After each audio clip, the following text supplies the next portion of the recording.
cosa.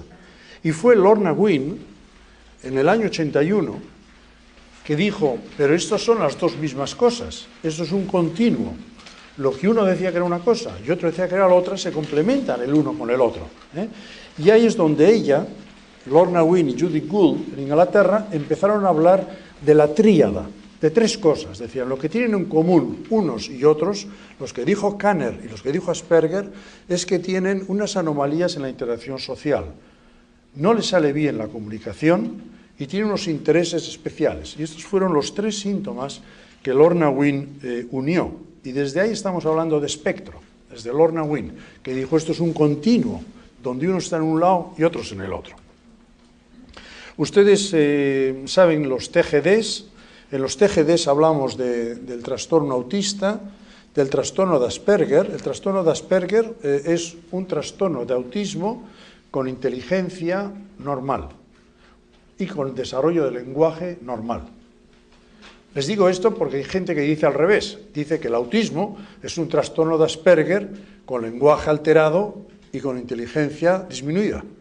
Y seguramente los dos tienen razón en decirlo, O sea que se puede pensar de una manera y de otra.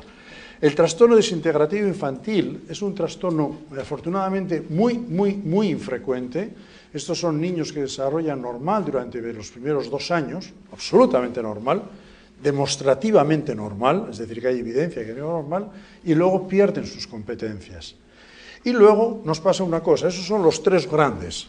Y luego resulta que nos pasa una cosa, les decía, que es que los niños no nos leen los manuales de clasificación. Y es una pena, porque entonces dirían, yo voy a tener esto y voy a tener lo otro. Pero tenemos muchos más que tienen lo mismo, pero no encajan dentro de los diagnósticos. Es decir, que no tienen las 3 condiciones de estas, 2 de estas, una de la otra. Y entonces esos son lo que algunos países se llaman trastornos parciales o trastornos atípicos. Y aquí en la nomenclatura norteamericana se llama los no especificados, PDD-NOS, que es una manera extrañísima de decir algo, o sea, decir algo que no es especificado. Eso en castellano no hay quien lo entienda. Desde luego, también lo de trastorno generalizado del desarrollo que se dice en España, tampoco es cierto, porque no tienen todo el desarrollo generalmente alterado, tienen unas cosas del desarrollo alterado, no todo. O sea que los nombres son bastante complicados. Y entonces ahora estamos hablando nosotros en España de TEA, o la ASD, Autism Spectrum Disorders, o trastornos del espectro autista. Es de la terminología que está entrando, y entonces ahí metemos pues estos 4. Entonces, como les decía, es un trastorno en el que se altera, el que uno tiene dificultades para las capacidades para relacionarse, para entender a los demás, para comunicarse, para compartir, para imaginar. Ojo, eso no quiere decir que no interactúen, no se comuniquen, no entiendan, no compartan. No quiere decir eso. Quiere decir que tienen dificultades para eso. Porque mucha gente tiene la idea de que es o el sí o el no. Y sabemos que eso no es así. Es un grado, siempre es un grado. Y la frecuencia de estudios del Centro de Control de las Enfermedades aquí en Estados Unidos encuentra que 1 de cada 150 niñas y niños de alrededor de 8 años tienen estos problemas. Cuando yo empecé el trabajo en el autismo hace ya más de 30 años, hablábamos de 4 por 10.000, fíjense, y hemos pasado a 1 por 150. En San Sebastián estamos atendiendo no a 1 de 150, a 1 por cada 400. Que tengamos cifras diferentes, pues no lo sabemos. Puede ser porque no vengan, puede ser porque tengamos menos, puede ser porque aquí se enfatice más el diagnóstico, por si tienes la etiqueta tienes servicios, es decir, puede haber diferencias, pero bueno, tampoco son diferencias abismales de grandes números. Pero de todas maneras, la cifra esta de 1 a 150, yo siempre pienso que es falsa, es decir, es cierta en la comunidad, pero es falsa en cualquiera de ustedes. En nuestra familia, decía este padre, no afecta a 1 de cada 150, afecta a 1 de cada 2, porque tengo otro hijo. Y dice, en realidad nos afecta a todos. Y para mí esta es una manera de entender la situación que creo que ilustra que científicamente hablamos de frecuencias de una manera y en la vida la frecuencia es otra, cuando uno tiene en su familia estas dificultades. Saben que hay un abanico de dificultades sociales, tenemos niños y personas que son muy solitarios, muy solitarias, otros que son pasivos, que si uno se acerca, responden, pero rara vez inician la interacción, otros que tienen una manera de hacer social que es un poco especial, es como que no han aprendido en los libros. Yo me acuerdo que en los colegios de monjas en España, hace muchos años, se les daba a las señoritas, a los chicos no nos daban, que no nos querían enseñar esas cosas, pero a las señoritas les daban el manual de urbanidad, y las monjas les enseñaban aquello de cómo tenían que comportarse, ¿no?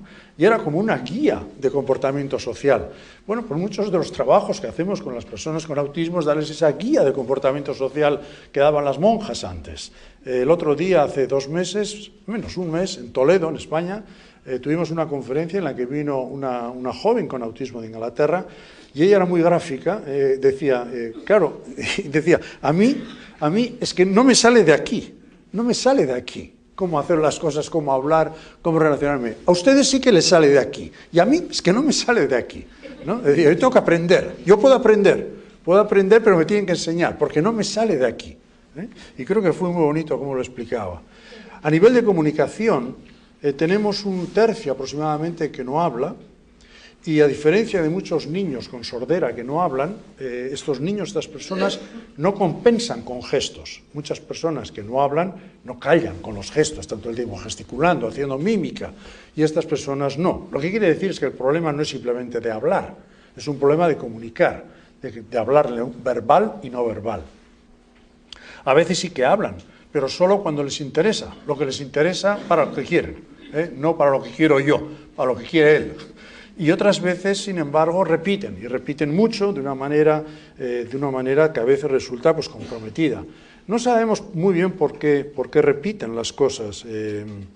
Yo recuerdo Temple Grandin, que estuvo hablando aquí en esta misma sala, es una persona con autismo que es muy conocida en el mundo, es norteamericana, decía, hombre, pues que ella repetía las preguntas porque sabía las respuestas y porque le gustaba oír las respuestas. Y ahí me recordó a los novios, cuando están todo el tiempo diciendo, ¿me quieres? Y que sí, y otra vez, pero ¿me quieres? Y que sí que te quiero, dime que me quieres, y otra vez, ¿no?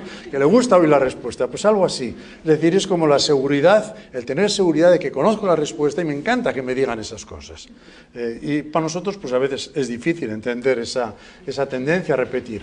Pero piensen positivamente, piensen que están preguntando porque les gusta oír la respuesta, no porque quieren fatigar a los demás, A veces la imaginación tenemos de todo, tenemos desde personas que tienen muy poca imaginación y solo manipulan objetos y están interesados en la manipulación de los objetos, a otras personas que no, que tienen una fantasía limitada, que copian a otros, pero tienen fantasía, y finalmente a otras personas que tienen una imaginación pues también repetitiva, pero muy grande. Ahí fuera, cuando he visto a los niños, había niños que estaban jugando con los dinosaurios en un parque de arena que tenían ahí en el hall, y estaban allí haciendo con el T-Rex, que tenía un aspecto horrible, y estaba el T-Rex creando el pánico en todos los demás pequeños dinosaurios que había alrededor. Y claro que estaba jugando de una manera muy imaginativa. Anticipo que es muy fácil que ese niño repita mucho ese juego. Y no cambie mucho del Rex, pero bueno, si uno ve la viñeta, era un juego precioso de cómo hacía el juego imaginativo con el T-Rex. Otras personas pueden tener unos intereses especiales y ser enormemente competentes en sus intereses, con cosas que han visto, con cosas que recuerdan. Yo conozco a muchas personas, por ejemplo, conozco a uno que replica perfectamente el mapa del metro de Madrid, pero perfectamente. Le das un papel, uno y un lápiz, y te hace la curva del metro en Embajadores, te hace la curva. Y es fantástico para ir con él y que te oriente por el metro. Él sabe todos los sitios.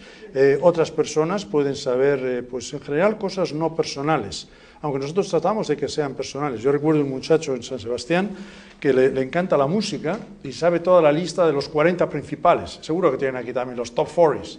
Sí. Bueno, por los 40 principales, y nosotros decíamos, es fantástico, porque de eso puedo hablar con la gente joven, es un tema interesante. A él no le gusta hablar de eso, a lo que le gusta es saberse las listas de los 40 principales. Entonces, bueno, pues ¿qué le vamos a hacer? Pero se sabe las listas de una manera increíble, no falla una. Y va sabiendo cada día quién está el primero, quién no está el primero, etc. Y disfruta mucho con eso, con lo cual no está mal. Como satisfacción, cada uno tenemos nuestras cosas en las que pensamos para disfrutar. De manera que hemos ido pasando, cuando empezamos hace unos años, nos fijábamos en un fenotipo, en unos síntomas, que eran los casos más severos. Buscábamos genes, un gen, decíamos, tiene que haber un gen, 2 genes, porque son todos iguales. Y como son todos iguales, como dicen los libros y como dicen las películas, encontraremos un gen, sabremos una zona del cerebro, que es la que tienen alterada, encontraremos ahí el foco, sabemos qué es lo que les pasa y resuelto. Claro, ustedes ya saben que esto no ha funcionado así. Ahora ya no estamos en el modelo simple, sino en el modelo complejo, y muchos de nosotros estamos hablando ya en plural. Hablamos de los autismos o de los trastornos, porque diciendo, hombre, es que son diferentes. Todos comparten esto que les he dicho, de la imaginación, de la comunicación, de la socialización, pero no se parecen en nada más. Son tan diferentes en todo lo demás de lo que serían si no tuvieran autismo. Igual que las familias.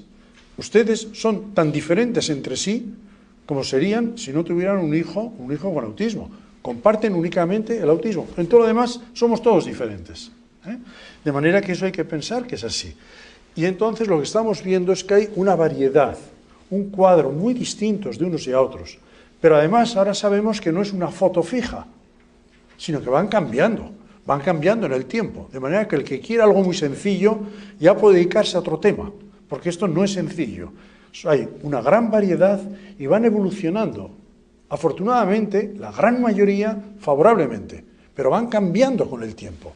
Con lo cual, una persona podría cumplir ciertos criterios a los 4 años, a los 6 años, y luego ya no los cumple a los 12. De manera que esto es complicado. Sabemos, nosotros nos